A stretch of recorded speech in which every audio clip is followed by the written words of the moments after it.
Hello, hello. Welcome back to another Chris McPherson Show daily dose, and it's time to wind in and get those forehands and backhands warmed up because the summer of tennis is right upon us. Feels like the tennis is only just finished, but we've got the Aussie Open to build to, the United Cup, and a few other tournaments, plus some other headlines to talk through. And with plenty of tennis, there's only one man we can lean to. That is Christian Montegan from the First Serve. Christian, it's been a little while, but good to have you back on deck, mate. Yeah, been a while discussing before.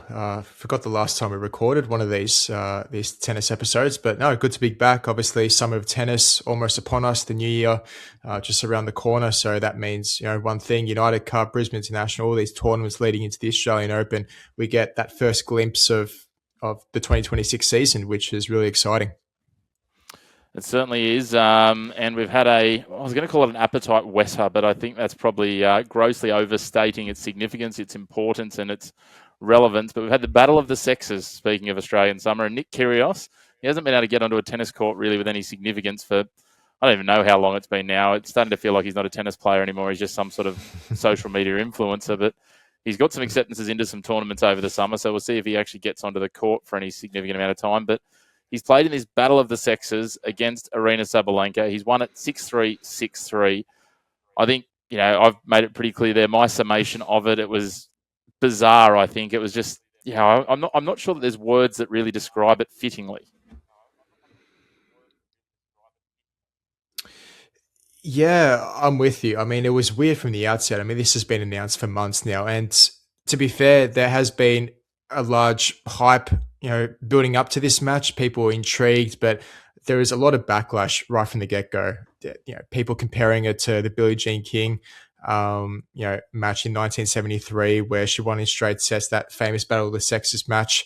Um, it's different circumstances, right? WTA weren't really established back then. The women players were trying to fight for equal rights, equal pay, all that sort of stuff, and that's what made that match so significant and special. Whereas this one here, I felt as though, I mean, Kyrgios, you can tell he's not fit, right? I mean, that's the first glaring obvious sign. You could probably argue as well that he wasn't trying at his absolute 100% best. It was like we knew it was an exhibition match, but the way they were sort of playing at times, it felt as though like it was sort of an exhibition to a next level, to an extent. And even the rules, right? Sabalenka had her court 9% smaller compared to Kyrgios, so Kyrgios obviously had less room for error. There was one serve. Uh, one serve per person for both Sabalenka and Kyrgios. So it wasn't really an exhibition, if you want to call it that, in terms of actual tennis rules. Whereas the Billie Jean King match all those years ago, that was a straight out tennis match, right? There were no rules or regulations. There was no this or that. It was just, all right, let's play. So it sort of begs the question, why did they have to go ahead with it in the first place? Because now obviously you get the people on social media, saying misogynistic comments, saying, Kyrgios beat the world number one Aryna Sabalenka in straight sets. And this is a Kyrgios who, as you mentioned, Chris, has barely played over the past few years. He's played 6 tour-level matches since, I believe, the end of 2022 when he suffered that serious injury. And from there, he just hasn't been his same self. So Kyrgios, as of now, ranked 671 in the world. It just gives people the fire and initiative to ignite that fuel that didn't need to be there in the first place, to say, women's sports, it's invaluable or doesn't mean anything, which is completely untrue, because women's tennis has built the product really well over the years since that Billie Jean King moment. So I think from a lot of people's perspective, it tarnishes women's tennis's reputation. The purest tennis fans and diehards won't look at it that way. But from an outsider looking in, if you're a neutral, you think, well, this isn't a very good look, is it? If you've got the world number 671 beating what is supposed to be the world's best female tennis player on the planet. So, I mean, you can look at it on a range of different ways. Kyrgios is very fired up after the match in the post-match press conference, saying the media have hyped this up as, all negative. But, at the end of the day, everyone's entitled to their opinion. And in terms of the entertainment factor as well, I don't even think the match was that entertaining, right? At least give that to the fans. I don't even think it prevailed in that sense. So, yeah, keen to hear your thoughts as well, Chris, on it. I think Ben Rothenberg, the tennis journalist, summed it up very well on the wonderful, insightful platform that is X, saying the world is dumber for that match having happened. Mm. Yeah, it was bizarre. I think the only thing Nick Kyrgios got right in his post-match press conference, even if he's heading in the wrong direction, is that the media does have a lot to answer for in general in sport. The BBC Mm. with a headline of that for mine, trying to, wring their way out of talking about, they were apologetic about, showing the Battle of the Sexes afterwards, but they paid for the TV rights for it, which is, when you understand the English sporting landscape over there and how little Yep. sports actually get shown free to air on the BBC, it's wild that happened. So, yeah, there was so many things wrong with it, as you say. The court looked ridiculous on TV. It looked like there was some sort of glitch in the matrix when they were displaying it. There was so many things Yep. wrong with it. Yeah, I struggle to find a silver lining in this. I think that's the thing. If there was a silver lining in this, Mm. probably the only silver lining is that Nick Kyrgios is back on a tennis court. And as much as the guy is obviously off the rails when he goes rogue on some of his media stuff, we know when he plays good tennis, he can be a very good tennis player, and he's bums on seats sort of tennis. So if and again, I'm clutching at straws, I think, Christian, to find that as the silver lining. As you said, still wasn't fully fit. So for Kyrgios, I mean, does he deserve a wild card? You look at other examples of Dane Sweeney, where he's been winning some titles on the ITF circuit, really grinding his way to the top. I think he's in the top 200 now in the rankings, 180 around. So it's like Kyrgios has played about 2-3 matches this year, and that was back in March during Miami Open and Indian Wells, so a fair while ago. Can you call this game against Sabalenka a competitive match? I'm not quite sure. Kyrgios has got that wild card into the Brisbane International, so he'll get some games there under his belt. But TA CEO Craig Tiley came out a few weeks ago on a podcast and said the Kyrgios needs a wild card for the Australian Open to earn his way back in, and there's 3 valuable wild cards left to hand out. So whether Kyrgios is one of them, we'll wait and see. I think Stan Wawrinka will definitely earn one, given he's a former champion there and he's going to retire at the end of this year. So for me, it leaves 2 wild cards on the table. Is Kyrgios, has he done enough to warrant that? Obviously, the argument could be made that he puts bums on seats, sells tickets. For TA, it's a marketing revenue extravaganza. They absolutely thrive on that, right? But on the flip side, it's that sort of ethics and morals of, has he worked his backside off essentially to earn that position of getting a wild card. So I guess we'll wait and see. Either way, it's going to cause a lot of division and opinions, that's for sure. It certainly will. You touched on Brisbane there. Let's roll into it quickly before we get into the United Cup, which is obviously a big focal point to kick the season off. For Brisbane, quite a large number of top-tier players when you have a look at it. It is a WTA 500 event, ATP 250, so understandably quite, I guess, female heavy in terms of the top tier players. I think the initial entry list had something like 7 of the top 10 women's players accepting opportunities at Brisbane. Yep, so Sabalenka has arrived in Brisbane just a short while ago after obviously the Battle of the Sexes match. Asked a lot of questions there, and her lead-in, she's played Brisbane for quite a few years now. I think a former champion as well, so she's very used to the conditions and what Brisbane has to offer there. So she's definitely comes in for me as the heavy favourite. But then you've got someone like Amanda Anisimova, who had a brilliant 2025 season. Can she continue that and potentially go one further next year and potentially win a Grand Slam? We know she's got the potential. She can beat players like Iga Swiatek. We saw that at the US Open, for instance. It's whether can she put those mental demons aside from that Wimbledon final loss to Swiatek. Time will tell, but she's definitely someone else on the women's field who I'll be keeping a close eye on. Probably for me, it's out of Anisimova and Sabalenka, the 2 heavy hitters. We know the conditions are very hot and humid in Brisbane. It favours those sorts of players. So don't be surprised if one of those players takes out the title. Yeah, you'd certainly think they're right there. I think Sabalenka's won one and lost the final in the last 2 years. The other one, obviously, that's had really good prior to the hiatus that Brisbane had in terms of good form there is Karolina Pliskova, who's come in as under a protected ranking. She's won it 3 times. I think she's got the best record of all in the females in the history of the tournament. But I think she's probably still a few yards short of her best tennis at this point. Yeah, I think it was the 2024 US Open where she last played competitively. I think it was against Jasmine Paolini, retired after about 2 or 3 games. And from there, it's been a really long road back to recovery from injury. Had to undergo a couple of surgeries. From there, after early 30s, her age is now. She's obviously past her prime and her best, but she still has something to offer if she can get her body right. Big serve. It doesn't need to rely on, long rallies from the back of the baseline. She's got the sheer raw power to get her out of trouble, get some free points on her serve as well. So again, if her body stays in shape and she's fit, who knows? She might be a potential dark horse come the Australian Open, potentially. So yeah, another smoky maybe to look out for. In terms of the men's side, Daniil Medvedev will be the highest ranked men's entrant there, taking the number 1 seed. Yuri Lehechka will be the 3rd seed, the defending champion. Nick Kyrgios, as we said, will have a wildcard both into the singles and the doubles and has won this tournament before. But again, that would be a huge leap based on the apparent fitness that we saw in that battle of the sexes that we talked about.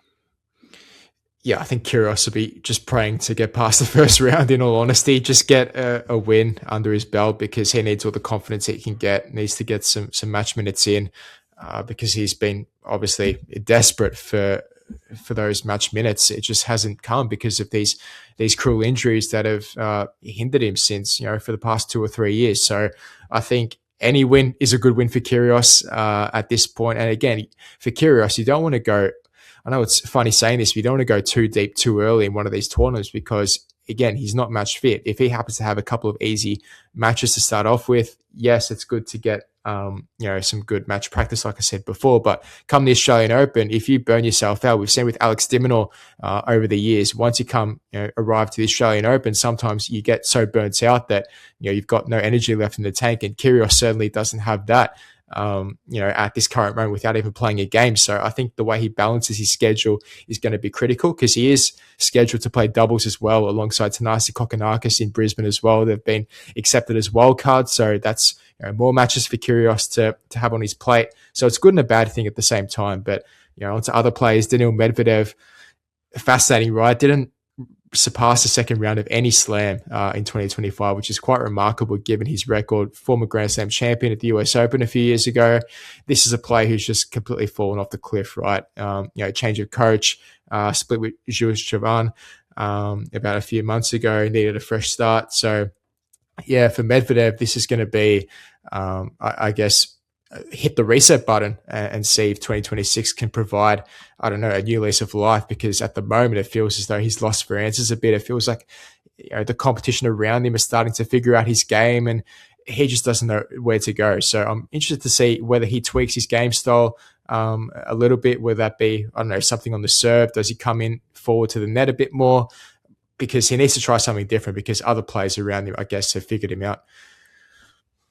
Yeah, certainly. It appears that way, doesn't it? And he started to slide down those rankings, only just hanging on to the number 1 seed here, as we said. A couple of others that I'm looking forward to seeing. João Fonseca, obviously, we saw him withdraw from the next-gen finals. He's one of the rising stars on, I guess, the men's side of the draw. He was really hyped coming into last year, probably didn't get to the points that we maybe thought he might have on a couple of slams, but he, and then the other one that I'm going to throw up as well, another youngster, Lerner Tien, who has just won the next-gen finals. Are both two names, I think, to watch this year as they continue to learn to deal and cope with the stresses of being on tour full-time at a young age. Yeah, Lerner 10, first off, great win at the ATP finals, albeit he was the only top 100 player to participate in that event. So, take it what you will, but still top 30 player. He's establishing himself early at a young age. He's got Michael Chang in his corner, in the coaching setup to guide him, which is obviously a ton of experience with him to bring forward to Tien to learn off. So, he's one of those players who has such a high IQ. I just worry about his natural weapons, and we've said the same thing about de Minaur. Can he crack through against these top elite players? I think Lerner Tien is going to be on that same boat. He might be able to crack into the top 10, top 15, around that mark, but it's what he does outside of his talent that can really push him and propel himself to the next level.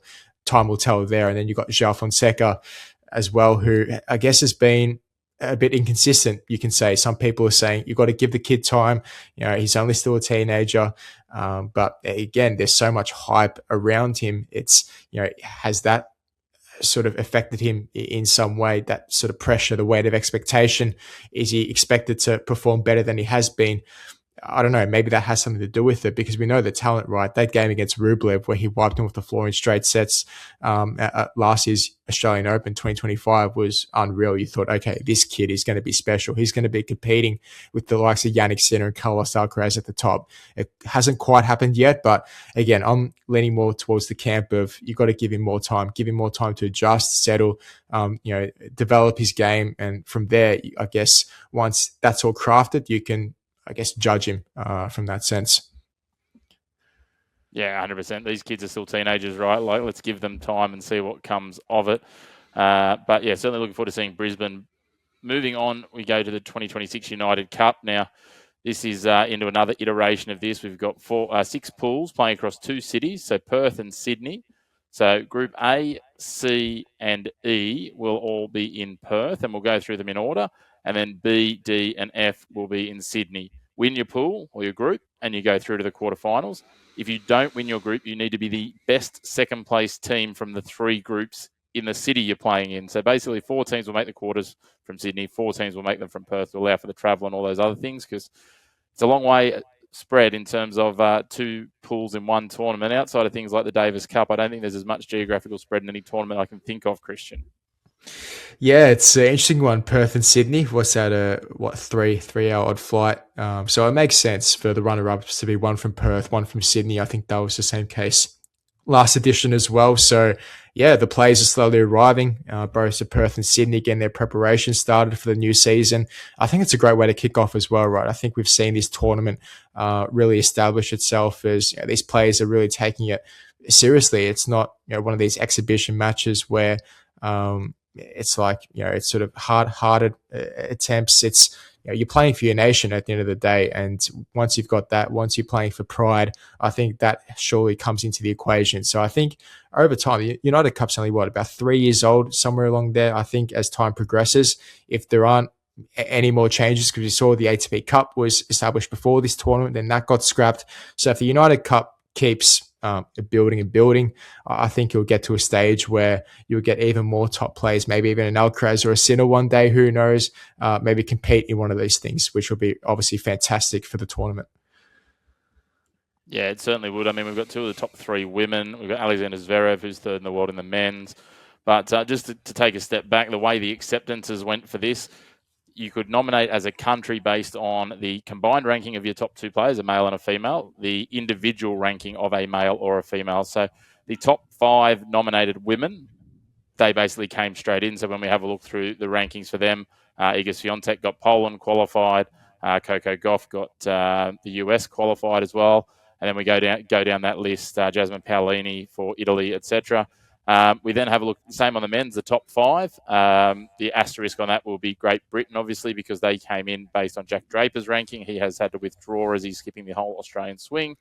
And then it was the combined ranking, the next 8 best combined ranked sides, all the way down to China, who have got Zizi Zhang and Lin Zhu representing them. So that's basically, it's a very, well, it's not that complex, but you just need to wrap your head around it. It's not just a straightforward, hey, it's the 18 best nations necessarily, but there's some weighting to trying to get some big individual stars, because especially, and they're always my favourite for this, Casper Ruud took the 5th ATP spot at 12th in the world, and Malene Helgo, who comes around every year with the Norwegian team when they qualify in, they'll need to make sure Casper doesn't slide any further down the rankings, because it might start getting a bit nervy for Norway. At 478, we see them come in, right? So without that sort of top 5, you wouldn't be able to see a Casper Ruud, and you'd then be moving down to, giving that spot up to, maybe a Czech Republic or something with a Jakub Mensing at 19 or someone in the lower teens. So we're getting less big name stars. So they've tried to balance getting depth of field, but also the biggest names that want to come and play in this. And to your point, that gives opportunity for some of those players to continue to push that along. But when we have a look at it, I think, as I said, we've got 4 from the men's side and 3 from the women's side in the top 10, 4 if you count Barbora Krejcikova with her protected ranking at number 10, although she's down at 65 in the live ranking. So it's really exciting. I think probably the quickest way for us to have a look through this is to run through the groups. And we'll start with Group A, and it's got the defending champions, 2-time champions in 3 years, the United States, Spain, and Argentina. So as much as I'd love to go into the weeds of the doubles, Christian, in the interest of time, we might just talk about who those main players are. So for the US, they're going in as the number 1 seed for a reason. They've got Taylor Fritz, 6th in the world, Coco Gauff 3 in the world. They'll then take on Jean Muna, who's been one of the improvers of the men's tournament. Jessica Buzos Monero, representing Spain as the two first-choice singles players. And then they'll also have Argentina, which is Sebastian Baez and Solana Sierra. So is this one just one that you think should go to script with those two? They're two pretty, I guess, established tournament players in Taylor Fritz, Coco Gauff, both right at the peak of their game at the moment. Yeah, I think so. I think the script should go according to plan. Defending champions USA, Fritz and Gauff, coming in to, again, defend their title. You'd think on the basis of it that they should be good enough to top this group, right? All things considered. I know, obviously, start of the season, first couple of games might be a bit tight in terms of, energy levels, and might shank a few forehands because it just have had a few weeks off, right, with the off season. But in saying that, these are top professionals, top 5 in the world, both Coco and Taylor. I think USA should get the job done here. But with Spain, I think Muna, quite impressive 2025. I was sitting courtside for the Davis Cup finals in Bologna, and he was one who really impressed me. From the baseline, his grit sort of reminds me as well of David Ferrer, who was actually coaching Spain in the Davis Cup. So I think there's a lot of similarities there, where he's just sort of grinding from the back of the court, trying to get as much balls back in play as possible. That could potentially be a banana skin for Taylor Fritz, potentially. But yeah, I don't see Argentina doing anything much in this group. I think it's out of USA and Spain, and the US rightly favoured to top the group. And that's going to be the key, right, across all these groups. Someone like a Jean Muna, if he can take this to the distance at least, those sets and games are going to be the things that are going to determine. Because realistically, in most of the groups, you're going to have someone that goes through undefeated, someone that goes through winning 2 ties, someone that goes through winning, not going through with no ties, and then the 1 tie win in the middle of the pool is going to be the one. Then it's going to come down to margins and all those sorts of things. And Munar finished the year really well. I think he got to the 4th round of the US. He got to the 4th round in Shanghai in the Masters as well. So we saw a bit of form from him. Slow start to the year. So that will be interesting to watch. But I've got the same. I've got USA, Spain, Argentina. That one to play out as per the seedings. The next one, and this one's an interesting one, we'll go to Group C. We'll stay in Perth. A team very close to your heart, the Italians. Jasmine Paolini, and you spoke about the Davis Cup, Flavio Caboli. They come up against France, which Lois Bosson has withdrawn. We understand Arthur Rinderknecht will play in the men's, and I think it'll be Leolia Jean that will go into the number 1 spot for them in the women's. And then these guys, they're my smoky. Belinda Bencic and Stan Wawrinka for Switzerland. Stan can just, again, he's got all the experience in the world. I think he turns 41 this year. He's on his final tour. He's going to leave nothing in the tank. You know what you're going to get from him. Bencic as well. We've seen her make some runs this year, in 2025. You talk about thorns in their side with someone like Munar. They could really just, with the right result here, this is a competition or a group that I could see ending at the end of it where it's 1-1-1, depending on how things go, or it's on a count back and those sorts of things of results. Potentially, if Arthur Rinderknecht again can throw a spanner in the works. It's an interesting one. Italy should win, but there's some challenging players in this. I think it's one of the more open groups. Yeah, I tend to agree. It's hard. I think every one of these ties can potentially go to a decider because you've got not a lot of depth once you go through the top ranked players, right? Like for Italy, for instance, Andrea Pellegrino, second ranked player for Italy. Then you got Nuria Branaccio on the women's side, number 2 behind Jasmine Paolini. And it's the same for Switzerland and France, right, where they don't have the most established players, ranking wise anyway. So I think it might come down to doubles for most of these matches. And you look at Andrea Vavasora and Sara Rani, 2 established doubles players. They obviously won the mixed doubles together back at the US Open, where all the hype around the change in format, and they'll obviously the double specialists who won it over the singles players, which is a great storyline. So I expect that partnership there to prevail and get Italy across the line into top spot. And then for second place, it's tough between Switzerland and France. So I'll lean towards the Swiss, given Wawrinka and Bencic. I think Bencic shouldn't lose a game. Barring potentially Jasmine Paolini, that might be a bit of a coin flip there. Could go either way, but I'm expecting Bencic in particular to potentially guide Switzerland across the finish line and get them to second place, which, who knows, might be good enough to get them into the quarterfinals, may not be. It's going to have to wait and see. Well, the thing I think the Swiss, as you say, the Italians in the doubles so strong. The Swiss, I think it'll just be Wawrinka and Bencic playing. Wawrinka will do everything. He'll be singles, doubles. He's the team captain. Just let him go. One of two playing captains in this tournament. We'll get to the Netherlands and Talon Greek sport in a moment. But yeah, that one's an interesting one for mine. We head on to Group F, and this one is one where I can see now with Draper withdrawing, we could see a really interesting open up of this when we have a look at it. But the women's matches in this really set up some opportunities for some players who probably aren't at absolutely the best of their career form, any of the three of them when we go through them. But certainly, yeah, some of these women's matches will be quite interesting. So we've got Great Britain, which will now be Billy Harris and Emma Raducanu. Obviously, a big chunk out coming with Draper withdrawing. Greece, two players that are well beyond their peaks, but at their best could absolutely do anything. Stefanos Tsitsipas and Maria Sakkari. And of course, if Stefanos is there, of course, their doubles player will be Petros Tsitsipas, just floating along for another ticket to an event. Yep. And then for Japan, Naomi Osaka and Shintaro Mochizuki. So Osaka, Raducanu, and Sakkari, three very much roller coaster careers. This could be, you could absolutely be diamonds or dust in the women's singles matches here. So this, again, it's quite open, and if someone can turn up for both their ties, they absolutely are. Every one of these teams, including the Japanese team, if Mochizuki can deliver some good tennis, are well within a chance here.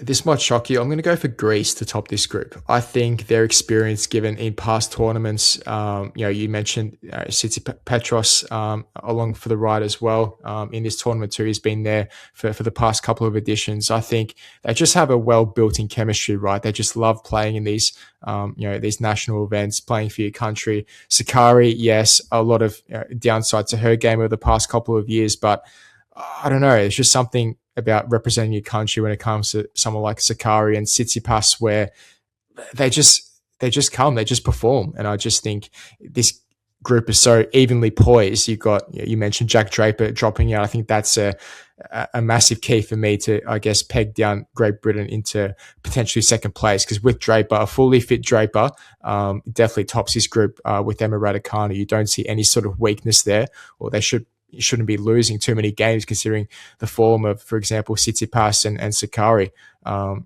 recently. So, yeah, for me, I'm going to go Greece 1, Great Britain 2, and Japan 3. Japan 3rd is harsh considering Naomi Osaka, big name, but it's the players around her, right? Are they going to be good enough to lift it, right? That's the importance of this team event, right? You can't just rely on one star play. It has to be an all-round team event. You have to expect Osaka will play in the doubles as well, try and get as many wins on the board as possible. But yeah, for me, in terms of the depth, I just don't see it for them. Well, at the time of recording, they haven't named a doubles pairing. They've just got the four singles players. So yeah, I would think Mochizuki and Osaka will quite likely play the doubles, or maybe Osaka and Uchiyama. But that is the one thing that I think leans into Great Britain's favour. You talked about the experience. They've got Neil Skupski to play in the doubles, so having that composure there for him, I would expect he'll probably pair with Raducanu in the doubles. They've got Olivia Nichols there as well and Katie Swan. But yeah, again, having that experience, I think that'll be enough. And I've actually got the same. I've got Greece, Great Britain, Japan. But yeah, I think it's going to be a really exciting one. I think there's a couple of these groups when you have a look at them. They're not quite groups of death as we might talk if we're talking football World Cups and things, Christian, but there's certainly enough intrigue and interest around them for me to say, okay, this will be interesting to have a look at, who's going to come out on top. So that gives us our three winners from the Perth pools. I'm going to actually lean that the runner-up in this pool with Great Britain will probably be the team that comes through in fourth, but I think it'll come down to likely either Great Britain or Spain if Jean Mounard can play some good singles tennis as well. So that's there. Let's head to Sydney, and let's start with Group B, and this one's an interesting one for mine. Canada, Belgium, China. I think China, to be fair, are going to have their backs against the wall in this one. Canada, Victoria Mboko, a young star on the rise. Felix Auger-Aliassime started to find some of his best form. But then Belgium, we've seen what the Belgian men have done. They knocked the Aussies out of the Davis Cup. They did really well at the Davis Cup finals. Zizou Bergs and Elisa Mertens as well. Talk about experience. They're, again, a team that you can't underestimate here. And as I said, the Chinese combo of Zhang and Zhu, they're going to have their work cut out for them in this pool. Yeah, this is, again, another tightly contested group. This is going to be China. I agree with you. I don't see them in the fight for a lot of these ties with Belgium and Canada. I'm going to go Belgium. I'm going to go another upset. I think Belgium can top this group somehow, even though Felix Auger-Aliassime, he's had an unbelievable past 12 or so months, considering where he was from. A lot of doubts, in his game as to, will he keep sliding down the rankings? His confidence is at an all-time low, but even at the back end of the season, the ATP finals, making the semis there, he's really found a new sense of form, really rejuvenated. He's got the serve kicking again. The 1-2 punch in the forehand, everything is sort of working in motion once again, and he's can definitely be a major threat for Canada to hopefully, for their sake, try and help them progress into the next round. But yeah, Belgium, you mentioned how they knocked out Australia in the second round of Davis Cup qualifying last year. There's something about them. Maybe if Raphael Collignon was in the squad, as opposed to Copions, that might have been something to sway me a bit more. But I'm still going to lean Belgium. I think there might be a couple of upsets in here. And Bocco, again, as you highlighted before, won, I believe it was Toronto. I keep getting mixed up with Toronto and Montreal because they alternate each year. I think it was Toronto, where she won the WTA 1000 event, burst onto the scene there. A lot of high expectations for her as well. Another player who people are having high hopes for 2026. Probably had a bit of a down period post that tournament, which is probably understandable given the media spotlight and attention on her. But yeah, fresh start for her. Don't be surprised to see her kick on and get a few wins on the board as well. So for me, Belgium 1, Canada 2, and China 3. I thought I was predicting some weird and wonderful upsets because I had the same. Victoria Mboko's never been out here to play at this level before. Yep. She didn't start her, I guess, major tour run. She didn't play the Australian Open here last year.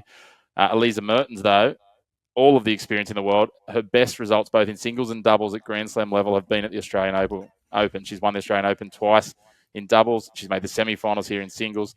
Plenty of experience. Bergs obviously will have some fond memories. The Belgians will, as it shapes. They beat Australia on that court in Sydney. So I think that all shapes well for them. Speaking of the Aussies, let's move on to them. And we have two players in the top 32 in the world, which is exciting times. We've got Alex de Minaur and Maya Joint. We come up against Norway with Casper Ruud, who's always going to be a handful. Malena Helga, who we would expect, again, that she will struggle against the higher ranked players, but she's shown plenty of fight when she's come out and played in this tournament before, obviously going to the next level and trying to take it to her opponents. And then the other side, the Czech Republic, all the experience of Barbora Krejcikova up against the youthful exuberance of Jakub Mensik. This is far from a lay-down misère. You may well find yourself going to the doubles against Norway, where Casper Ruud will again undoubtedly ply his hand. So again, looking at the doubles matchups here, do the Aussies come out on top of this pool, or it's a tough one? Like I can see an argument for Australia winning. I can see an argument for Australia finishing third too. It's going to be a bit of deja vu. I think Australia don't qualify for the second tournament in a row. I think Czechia top this group. Australia comes second, but again, all things considered, you have to wait for all the second place finishers to see whether Australia will qualify for the quarters in second place. But I don't see Australia topping this group. I think Czechia will be too strong. Krejcikova is a massive in. I'm not sort of trying to doubt or dismiss Maya Joint because her incredible season in 2025 was unreal. Right, a few titles she won, propelling herself up to the rankings to around number 32, I believe now. So just in line for a seating at the Australian Open. The sky's the limit for her. She's just an unbelievable talent. But Krejcikova, with her experience and nous and the way she'll be able to, adjust the play in terms of, adding in some slice, just that variation. Will that trouble Joint at all? I think it will. And then you've got Alex de Minaur, who, yes, favoured on paper, but Menjik is he's a talented player. He obviously won the Miami Masters early in the year against Novak Djokovic in the final. That's going to be a close one too. I wouldn't necessarily pen de Minaur for an easy win. That's going to be a tight tussle, but all things considered, I think it's the doubles which has, I guess, slowly gotten worse, I think, since the last tournament, where obviously got Storm Hunter coming in here. She's just come off the back of a serious ACL injury, trying to come back into some form. And then you've got John Patrick Smith, who has had a really successful double stint on tour with Romboli from Brazil, winning a few tournaments and getting their names out there. But the last edition, you had Matt Ebden and Alan Perez, two really established doubles players, right? Whereas, if it comes down to the doubles, a Hunter and Smith, good enough to do the job. And it's interesting. You saw Dimonor as well, who got into the doubles as well, where Hewitt, that last minute change, which is really interesting, and Perez and Ebden were put on the bench, and it was Dimonor and Gadecki, I believe it was, who filled in for the doubles. So again, it depends which way they turn. Do they trust Hunter and John Patrick Smith enough? Only Leighton Hewitt knows that as team captain, but I think Australia, for me, are going to finish second here. Yeah, I agree. It's one of those interesting ones. And I tell you what, we've seen before in these tournaments, and again, no surprise, Norway haven't named a male doubles player. Casper Ruud will play singles and doubles. And if he is on a hard court, he is quite a handful as well. So I think the Aussies will finish second and be hoping for, margins to fall their way. But yeah, I think this Czech side is going to be a real handful. My joint, we've talked about it with each of these groups we've gone through, just doesn't have the experience in these big matches. It's, this is, as you get deeper and there's more on the line, it starts to become more challenging. Sometimes young ones will step up, sometimes they don't. So we'll see what comes of that. The final group is Group F. It is Germany, Poland, and the Netherlands. There are some big names in this one. On the men's side for Germany, Alexander Zverev.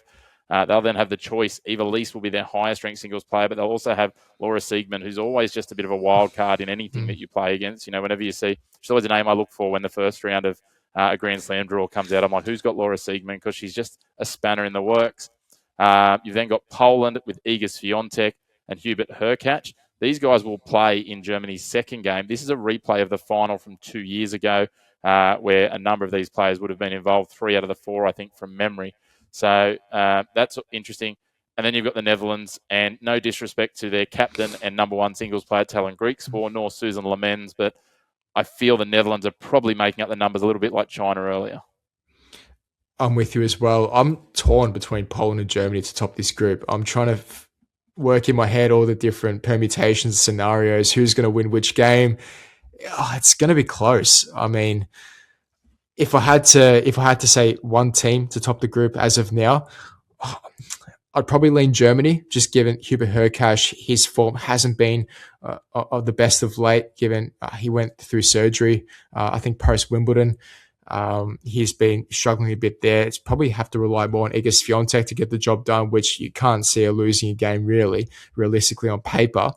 I just think Germany all round just have a better squad, including doubles as well. Kevin Kreiz as well, playing the ATP finals in the doubles. He's a very good doubles player on the circuit too. So I think all things considered, if you put everything there in the melting pot, I think Germany have just about enough to get over Poland. But it's going to be a very juicy rematch of that 2024 final, that's for sure. But I think we can all agree that Netherlands making up the numbers, as you said. Yeah, hats off to Talon Griekspoor. He's always a great name to see around. Susan Lemens as well. As you said, I'm the same with the doubles. Kevin Kreiz is obviously so experienced. He's like we were talking before about Neil Skupski, just to have that experience there. And a lot's going to fall on Iga Swiatek. You'd expect, going to play the singles and the doubles, whether she plays the doubles alongside Zielinski or whether it's her and Hurkacz. But if they're needing to play doubles, it probably means Hurkacz isn't in great form. So it's an interesting one. The only asterisk I have on all of this is the ever mercurial Alexander Zverev. We've seen the best of him. He looked like he was building at the back end of the year. If we see what we saw sort of around March, April, May, Germany may well finish third in this pool. That's true, but we're not talking about March back then, right? I think times have changed a bit. I think Zverev has definitely improved. I mean, you can't get any worse, right? With those sorts of performances, getting bummed around the first round against absolute nobodies, with all due respect. I mean, that was just an awful period for him. And that was post the Australian Open final, where suffered that heartbreak third consecutive major final loss for him in his career. And you could tell it affected him for months. And then after that, I guess, obviously he got over that to a certain extent, and now he's focused a bit more on his tennis and can put that behind him. And again, a new season, 2026, to look forward to. I think Germany will be all right. I think Zverev, if you're a Germany fan, I wouldn't have too many concerns when it comes to Zverev. I think, again, when you're playing for your nation, it was the same at the Davis Cup finals. I thought he played some very good tennis at times. for my liking, especially towards the end of the season where players are tired. You can have more than enough sympathy for a player like Zverev. If you don't have as much energy in the tank, or you put in a few weak performances, but that wasn't really the case for him. So I think he's fresh, rejuvenated, hyped for this United Cup. I think Germany get the job done in top spot. Yeah, I agree. Eva Lees as well, 4th round last year at the Australian Open. Loves the Aussie hardcourts. Both her and Laura Siegemund, really strong hardcourt players. So I think so too. Now is the time to put our money where our mouths are, Christian. I'm not going to ask you just yet to name a winner, but looking at that, so we know then that the teams in Perth go through one way, the teams in Sydney go through the other. They get to the semi-finals. Who have we got when, and again, I know it mixes up, so we may not exactly work out, but who have you got winning out from Perth? Who have you got winning out from Sydney? Let's try and predict it. Permutations without looking into the groups. Who have you got making it through to the final? I'm going to go boring for Perth. I think USA go all the way to the final from that route. And from Sydney, tough one. I'm going to go Germany. I'm going to go USA-Germany final. I think, again, just with the depth and everything involving that, I think those are probably the two best well-equipped teams to be able to make their path to the final. And you wouldn't be surprised, obviously, if the US and Germany make it to... I'm going to throw a spanner in your works, Christian. I'm just doing the maths now, looking at how the draw works out. Group A and Group F would play in the semi-final. So that would be a semi-final. So, so we'd have Germany and the USA in a semi-final. And then you'd have, depending on runners-up, but I'm sort of not counting the runners-up. So we would have, based on our conversations, Greece, the winner of the Italy group, and the winner of the Belgium-Canada group on the other side. So that could be quite an interesting one. It's quite heavy because likely you're going to have A, D, and F. So you're going to have the USA, Germany, and the Czech Republic based on what we've predicted, which are probably my three. If I had to pick 3 teams that I think most likely to go to the final, they're all going to end up on one side of the draw if they win their pools. So you're saying a possibility is USA, Italy in the final? That's a possible permutation there? That is a possibility, and I'm not surprised you're going with that, knowing your heritage. Well, given that USA Italy played in the final, I think it was the inaugural United Cup. I wouldn't be surprised if that's another final there, given Italy, Caboli, Paolini. Again, the Italians, we've harped on about it, but the way they've just formed their federation and the players coming through, you wouldn't be surprised if some no name with barely any ranking comes through and makes a surprise and wins a game or two. The Italian tennis is just that stage at the moment where anything's possible, that they've just producing some of these top quality talents, some players we probably don't even know about, which United Cup, Chris, that Norway, for example, they bring up these players you've never heard of in your life and they just somehow pull out of the bag and really impress you. And Italy could be one of those teams again. So again, another doubles partnership with Irani and Vavasori. I think for all those reasons, I think Italy do have a genuine shot at making another final. And the USA, for me, I'm just going talent alone. Fritz and Goff, you have to assume on paper are good enough to reach the final. You would think so. I'm going to throw something a little left of field at you.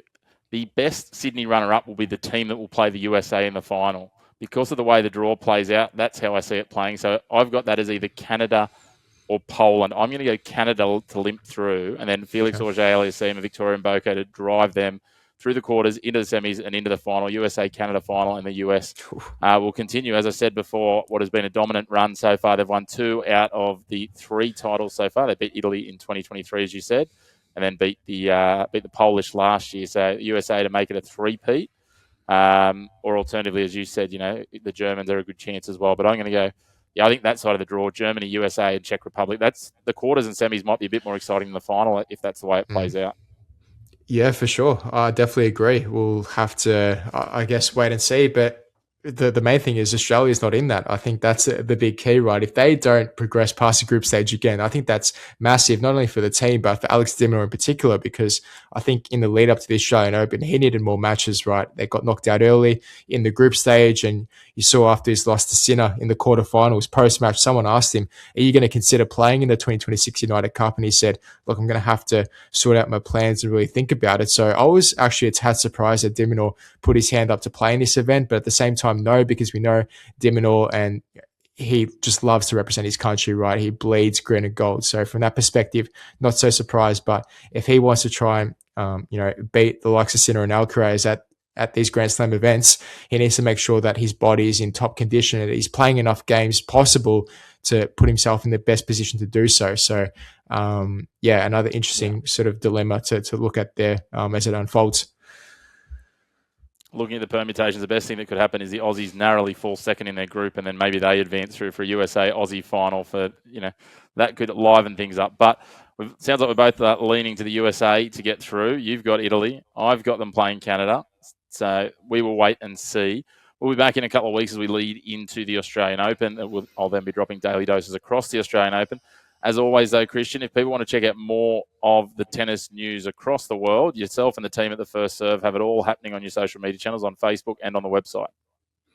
That's it, mate. Appreciate the time here, and we'll definitely talk more tennis in the future, definitely in the next couple of weeks once it's all said and done with the United Cup, Brisbane International, and then the Australian Open as it kicks in. We'll definitely be chatting more. Certainly a little bit of Hobart and Adelaide in there as well. There's plenty of tennis to come. Don't go too far. Make sure if you haven't already, hit subscribe down below. Get involved on our social media channels at The Chris Mack Show. And again, a big thank you to you for tuning in to your home of the black and white of sport. No grey opinions here on The Chris McPherson Show.